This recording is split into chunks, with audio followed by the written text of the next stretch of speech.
Merci, bonjour à tous. Je m'appelle Ingrid Alice Ngounou d'Aluin. Je suis journaliste et directrice de rédaction de Journal du Cameroun. Et en fait, il n'y a plus que Journal du Cameroun. On a une dizaine de sites internet, une douzaine de sites internet dans 10 pays d'Afrique, Afrique centrale et Afrique de l'Ouest actuellement. Je suis contente de prendre la parole aujourd'hui à titre personnel, d'abord parce que je suis de la diaspora, mais aussi parce que je suis le DAVOC en tant que femme de médias, mais en tant que ressortissante camerounaise depuis l'édition de Bonn. C'est peut-être la continuité de cette collaboration qui fasse que je sois aujourd'hui devant vous. Donc en fait, je devais vous entretenir sur les profils de la diaspora camerounaise. Je ne suis pas sociologue, donc je vais plutôt commenter les conclusions de mes recherches sur ce sujet. Évidemment qu'il faut déjà définir le mot diaspora, qui est un mot d'origine grecque, qui a été longtemps assimilé à la diaspora juive, qui étaient tous à l'extérieur de leur terre. Et les dictionnaires d'ailleurs parlent de dispersion. Le Petit Robert parle de dispersion de la communauté juive à travers le monde.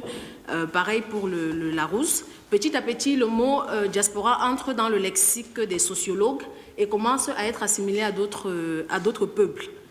Il y a deux sociologues qui ont insisté dans la définition du mot diaspora sur des critères qui m'ont semblé pertinents. J'ai choisi les critères de Gabriel Schaeffer dans Diaspora International Politics, qui parle du maintien et du développement d'une identité propre du peuple qui est à l'extérieur de son pays, l'organisation interne de cette diaspora qui est distincte de celle du pays d'origine, et surtout les contacts significatifs entre cette diaspora et le pays d'origine. De ce point de vue, on peut définir la diaspora camerounaise comme l'ensemble des Camerounais qui vivent hors du Cameroun et qui gardent un lien affectif qui peut être lointain, qui peut être rapproché avec le pays.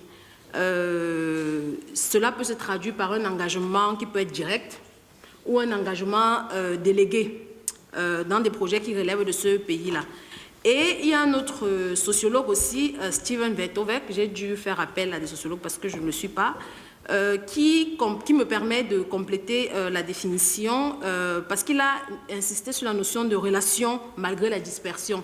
C'est très important d'insister sur le fait que malgré la distance, beaucoup de ressortissants des pays essayent quand même de monter des projets à destination de leur pays d'origine.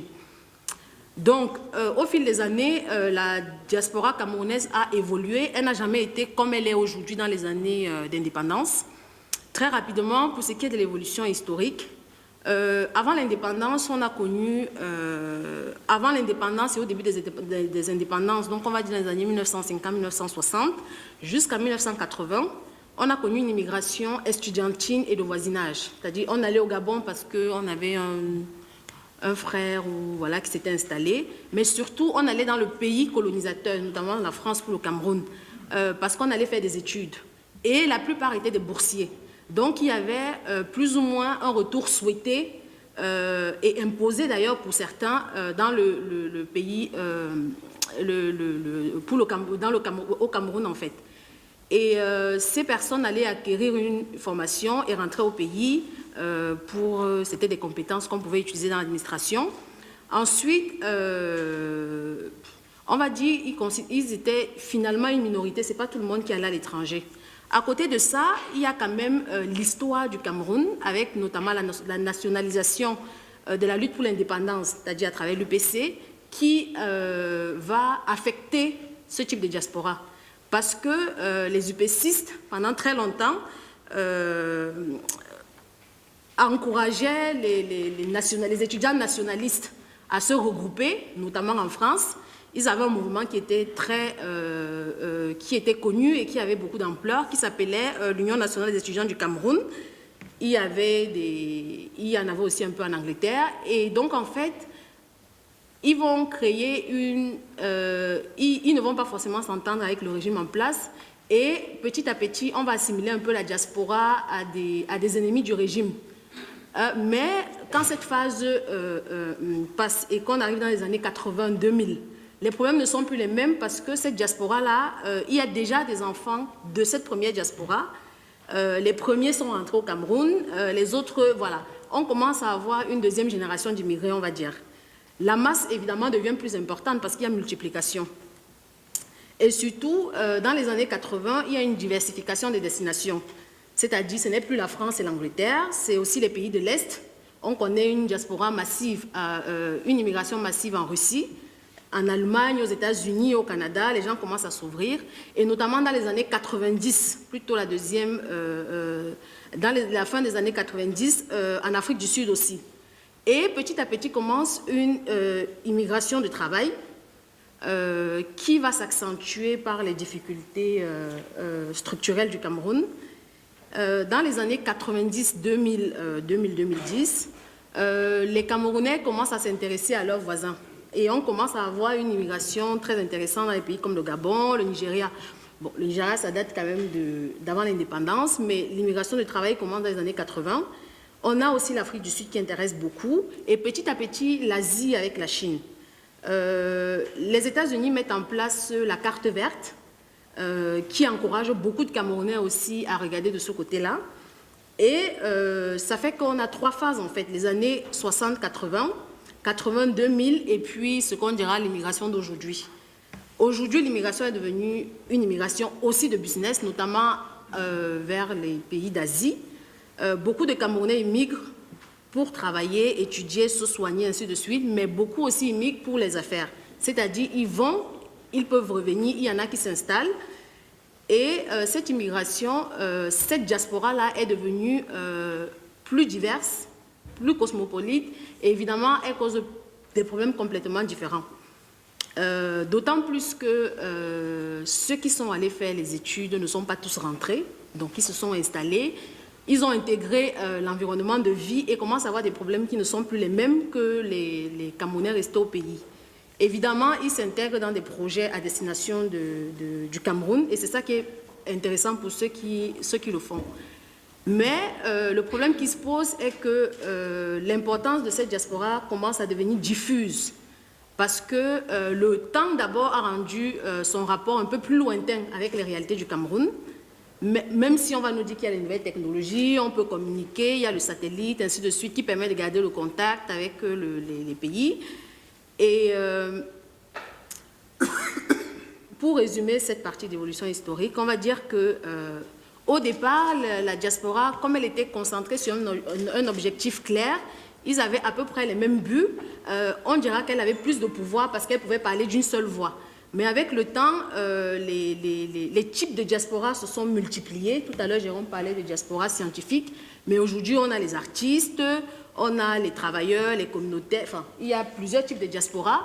Et en réalité, quand on parle des diasporas camerounaises, au départ, le postulat de départ que je m'étais dit quand j'ai discuté avec Jérôme et avec Rodrigue et Franck, je m'étais dit en réalité qu'à l'expérience, sur un plan purement empirique, quand on change de région du monde, on se rend compte que les Camerounais ne réagissent pas de la même façon. Ceux d'Allemagne ont l'air plus pragmatiques, ceux de France ont l'air plus attachés à ce qui est un peu politique, ceux de Chine sont un peu plus commerçants dans l'âme, ainsi de suite. Mais en réalité, à l'analyse, finalement, la notion des diasporas camerounaises est plus transversale que ça. Ça veut dire qu'à l'intérieur d'un pays, on a plusieurs diasporas camerounaises. Parce qu'en France, on retrouve aussi des gens pragmatiques. Il y a des projets qu'on monte vers le Cameroun et qui fonctionnent très bien. Il y a aussi une diaspora politique qui est très importante en France. Il y a aussi une diaspora universitaire, elle continue à fonctionner. Mais il y a aussi une diaspora commerçante, on va dire. Mais il y a aussi les sans-papiers. Et donc, on retrouve cette typologie-là dans tous les pays, enfin, la plupart des pays que j'ai visités. Après, l'environnement de vie. Les contraintes de vie, mais surtout le système de pensée du pays où ils sont installés font que émerge plus ou moins un type de diaspora. Et c'est peut-être pour ça que la diaspora universitaire et scientifique est plus mise en avant en Allemagne parce que le système les empêche peut-être aux autres de s'émouvoir. Contrairement à la France où lorsqu'il y a le président Paul Biya qui vient, je suis allée en reportage, il y a beaucoup d'hommes politiques, il y a les leaders d'opinion, il y a des partis politiques, il y a les organisations de la société civile qui viennent manifester contre la présence du président, qui réclament quelque chose, ce qu'on trouverait beaucoup moins, par exemple, dans un pays comme le Canada, même si c'est arrivé. Donc, en réalité, la notion de définition des diasporas est complètement transversale et dépend des réalités de chaque pays. Puisque j'ai l'intention de revenir l'année prochaine et de vous entretenir sur le même sujet, je ferai l'effort de travailler encore plus pour réussir à vous dire, selon qu'on soit en Angleterre, selon qu'on soit au Canada, selon qu'on soit en Allemagne. Le cas de l'Allemagne est patent parce que le DAVOC est porté en partie par des gens qui viennent de l'Allemagne et qu'on a été à Bonn. Mais je pense que ce sera important de réussir à définir les différents types de diaspora qu'on retrouve dans chaque pays. Ça, c'est une promesse que je vous fais. Donc, en réalité, pour terminer là-dessus, ces dernières années, c'est quand même la Chine. C'est aussi les Émirats arabes unis. On n'imagine pas le nombre de Camerounais qui y vont pour faire le commerce. On n'a qu'à voir le nombre de vols qui partent de Douala pour les Émirats arabes. En réalité, il y a des gens qui vont, qui reviennent, mais il y a beaucoup de Camerounais qui sont installés parce qu'ils savent qu'il y a des Camerounais qui viendront avoir besoin d'eux pour pouvoir acheter et rentrer au Cameroun. Donc, en réalité, aujourd'hui, l'influence de la diaspora est, je dirais, disproportionnée par rapport... L'influence est disproportionnée par rapport au nombre. Avant, ils étaient peu et on avait l'impression qu'ils avaient une influence forte. Et aujourd'hui, ils sont plus nombreux en nombre, mais on a l'impression que l'influence est réduite parce qu'il n'y a pas une organisation de ces différentes diasporas. Et pour terminer, je pense que l'intérêt du DAVOC, justement, c'est de pouvoir réunir tout au moins les diasporas du type étudiant, estudiantine et scientifique de chaque pays pour pouvoir avoir des forces transversales. Je vais m'arrêter là-dessus. Merci.